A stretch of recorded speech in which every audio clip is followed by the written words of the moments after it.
Ahora Luis nos va a resumir el libro de Mateo. El Evangelio de Mateo es muy relevante. No solamente es extenso, encontramos alrededor de 28 capítulos en esa obra, sino que a su vez tiene un contenido amplio y diverso sobre las obras, vida y ministerio de Jesucristo. Inicia plasmando la genealogía, y si bien la autoría puede ser cuestionada, de acuerdo a la patrística se señala que Mateo fue el autor. Sin embargo, claro, los estudios histórico-críticos y también la filología con su análisis desvirtúa eso y propone que ha sido escrito por otro autor u otros autores. Pero en el fondo, este cuestionamiento es más que nada secundario. Vayamos al contenido mismo. Se plasma en los primeros capítulos la genealogía misma de Jesucristo y se muestra que en el fondo él tiene tanto el linaje davídico como también una descendencia que apunta hacia su mesianismo. Después ya vamos a adentrarnos en el capítulo 2 a su nacimiento, en Belén de Judea en los días de Herodes. Se habla también acerca de la gran mortandad que ejecutó Herodes por tratar de eliminar al rey de los judíos una vez que los astrólogos vinieron hacia él. ¿Vinieron para qué? Para inquirir dónde había de nacer aquel que era un ser significativo. Este entonces, por la envidia, hace algo parecido al relato de Moisés. Manda a matar a bebés, a niños. Ante ese relato, que es también cuestionado porque no se encuentra en ningún tipo de relato externo, aparte de los evangelios, sin embargo nos deja ver que en el fondo no necesariamente algo que perjudica a Roma va a ser transcrito por otro lugar que no sean aquellos que no tienen afiliación política. Por tanto, el cuestionamiento viene a plasmar otra cuestión. Siguiendo con el libro, nos encontramos con que Jesucristo crecía en sabiduría. Ya aparece entonces, estaba debatiendo con religiosos y decía que en la casa de su padre le era preciso estar en los negocios mismos del padre. Ante, claro, esa búsqueda que hicieron José y María una vez que lo perdieron. Después vemos cómo él no solamente convierte el agua en vino en una boda que aconteció, sino que después viene a mostrar gran magnificencia al ser bautizado por Juan el Bautista y ser tentado por Satanás y pasar cada una de las tentaciones de una forma victoriosa.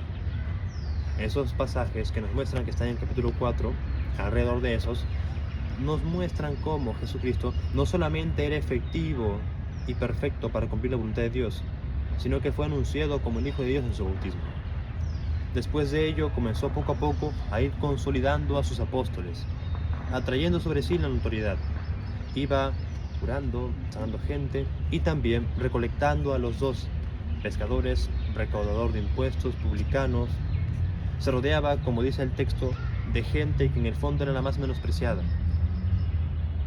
Aquellos que eran despreciados por la sociedad, como prostitutas, recaudadores de impuestos, personas con las que un religioso de aquel entonces no se juntaría, pero que él sin embargo sí, porque venía a llamar a aquellos que estaban enfermos. Él dijo que los sanos no necesitan médico, sino los enfermos. No ha venido a llamar a justos, sino a pecadores al arrepentimiento, y así lo hacía. Fue entonces haciendo grandes maravillas, como esa alimentación de los 5000, también la sanación de los ciegos, la sanación del cojo, de la suegra de Pedro más adelante. Son maravillas muy llamativas. Maldijo en una ocasión a la higuera, fue al templo a purificarlo y dijo que el celo por tu casa me consume, citando un salmo, y demostró que él realmente estaba con toda la disposición de llevar a cabo la voluntad del Padre.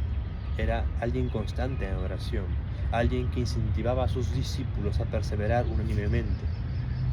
Rescató a Pedro de ahogarse en el mar por su poca fe y le dijo: hombre de poca fe, ¿por qué dudaste? Calmó la gran tempestad, hizo callar esos vientos turbulentos y ese mar que tenía la osadía de alzarse en contra de los discípulos mismos de Cristo.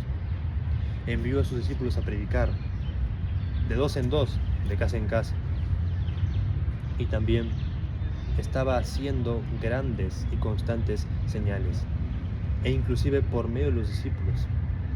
ya con los 12 reunidos, seguía avanzando y ganando más y más notoriedad. Sin embargo, siempre mantenía al límite tanto el tema político como el tema religioso. Den al César lo que es del César y den a Dios lo que es de Dios.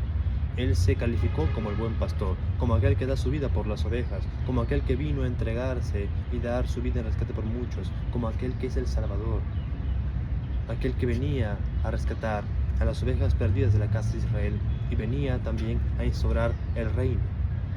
Con esa oración del Padre Nuestro, en una versión modelo, Él plasmó que se haga la voluntad de Dios tanto en el cielo, así como en el cielo, así también en la tierra. Fue un personaje maravilloso, significativo y relevante, porque no era cualquier personaje, era el personaje más relevante de toda la historia, aquel que prácticamente era el Hijo de Dios, un ser divino, de gran impacto y relevancia para toda la humanidad. Y su alcance en cuanto al sacrificio que ejecutó fue tan pero tan real que lo hizo absolutamente todo. El Tetelestai, consumado es. Entonces, vemos cómo su ministerio era relevante, era significativo, era llamativo. E inclusive, cuando ya llegó a ser tratado mal por los líderes religiosos, solamente cayó. Como un cordero fue llevado al matadero delante de sus trasquiladores, enmudeció y no abrió su boca. Esa referencia a Isaías 53. Y las constantes referencias que se hacían al Antiguo Testamento, cuando él fue a leer las Escrituras de forma anterior, dijo: hoy se cumple esta escritura. Y todos se maravillaban, se asombraban. Y no continuó leyendo porque lo demás se cumpliría después. Entonces la revelación progresiva de Dios manifestaba a Cristo y la constante pregonación de su mensaje, la gran relevancia de su impacto. Ya tiempo después, cuando Judas iba a entregarlo, él siguió siendo sometido al Padre y nunca quebrantó su afiliación con él, sino que llevó a cabo su voluntad. Cuando Pedro trató de impedir que él vaya a la cruz, le dijo: ponte tras de mí, Satanás, me eres tropiezo porque no piensas las cosas de Dios sino las de los hombres. Él ha venido para llevar a cabo la voluntad del Padre. Y cuando estaba orando en ese monte de Getsemaní, oró como con gotas de sangre. Era una gran aflicción. Sin embargo, asumió toda esa responsabilidad. Dijo: pasa de mí esta copa, pero no sea como yo quiero, sino como tú quieres. Y así fue. Vinieron a buscarlo porque Judas ya lo había entregado cuando él le dijo en la cena del Señor, en esa cena que instauró con sus 12 apóstoles: lo que vas a hacer, hazlo pronto. Cuando los discípulos dijeron: Señor, ¿quién de nosotros te va a traicionar? Porque todos se identificaban, cada uno pensaba que podía ser potencialmente el traidor. ¿Quién es? ¿Quién es? Al que doy el pan mojado, ese es. Y se lo pasó. Prefiguró su cuerpo con el pan y su sangre con el vino. Y dijo que hagan eso en memoria de él. Él, cuando recibió a una mujer prostituta, la perdonó y le dijo: ve, tus pecados te perdonaron, tus pecados te son perdonados, tu fe te ha salvado, ve en paz. Y reprendió a los religiosos.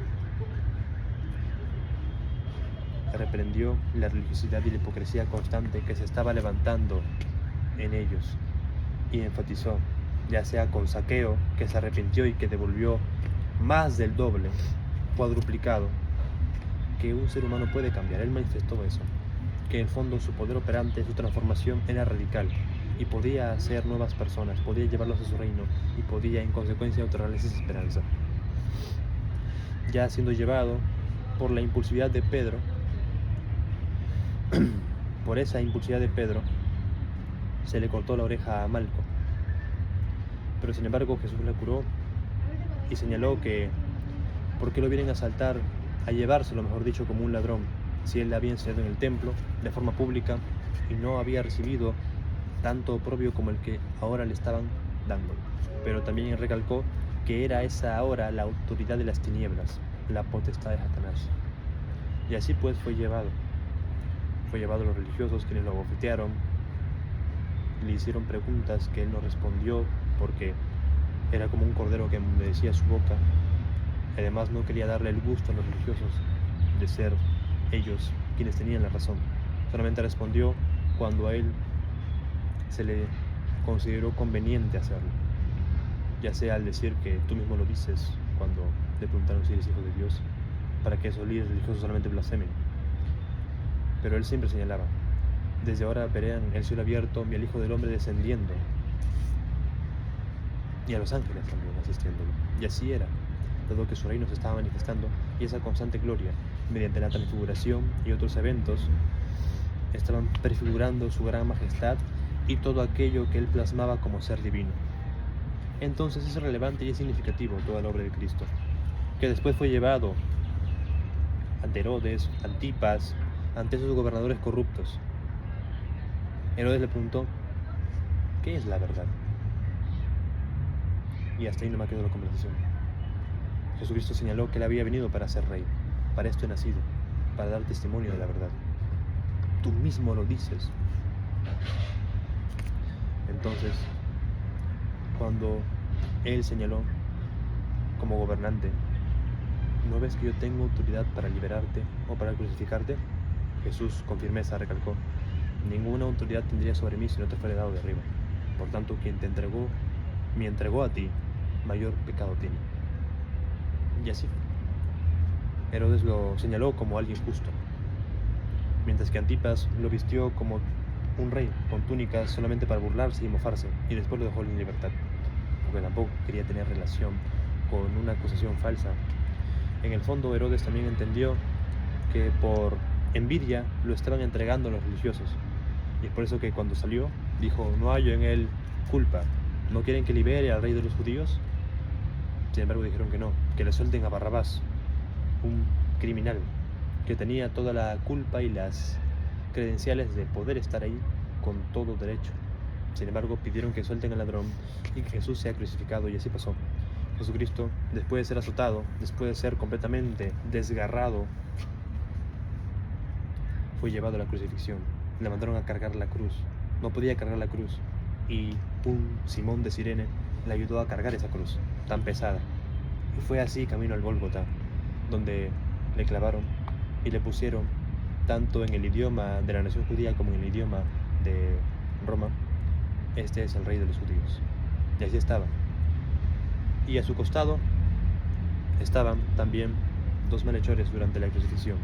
Algunos dicen que por el término griego podían referirse a dos discípulos que estaban cerca de Cristo y que también habían sido juntamente con él apresados y en consecuencia estaban en la cruz. Otros consideran que fueron ladrones. Sea cual sea el caso, en el fondo uno de ellos ya sea se mantuvo en el Señor o vino a la fe y creyó y fue salvado, mientras que el otro perseveró en su maldad y solamente en eso, por tal motivo, no se salvó. Entonces ahí vemos cómo, así como en este video, las tinieblas cubrieron la tierra, los religiosos burlándose, diciendo: si este es el Hijo de Dios, ¿por qué no baja de la cruz? A Elías llama a este. Le dieron agua con vino, pero él no bebió. Y estaba diciendo: Padre, perdónalos, porque no saben lo que hacen. Y luego, cuando todo estaba ya por consumarse, le dijo: Padre, en tus manos encomiendo mi espíritu. Y cediéndolo, expiró. Y hubo un gran terremoto, se desgarró el templo, simbolizando la ruptura del anterior pacto, y cómo ya no se necesitaba de templos ni de sacrificios para estar cerca de Dios. Ahora se entraba un nuevo pacto. Todo aquel que cree era acepto. Todo aquel que depositaba su fe en Cristo iba a ser parte del pueblo de Dios y en consecuencia formar parte de la familia divina. Y así estuvo. Desgarraron su costado y le salió agua y sangre, que también está prefigurado en otras cartas, como la carta de Juan, 1 Juan 5, del versículo 7 en adelante. Entonces, inclusive un guardia romano, impactado por lo que aconteció, dijo: este verdaderamente era el Hijo de Dios. Después ya se nos plasma que cuando transcurrieron los días, vinieron tanto Nicodemo como José de Arimatea a recoger el cuerpo y ponerlo en una sepultura. Los discípulos incrédulos estaban esparcidos. Sin embargo, después de esos días, de aquellos acontecimientos, mejor dicho, en la tumba fueron a visitar a las mujeres y vieron a Jesús que se aparecía. Pero antes de Jesús vieron a 2 ángeles que le dijeron: ¿por qué buscan entre los muertos al que vive?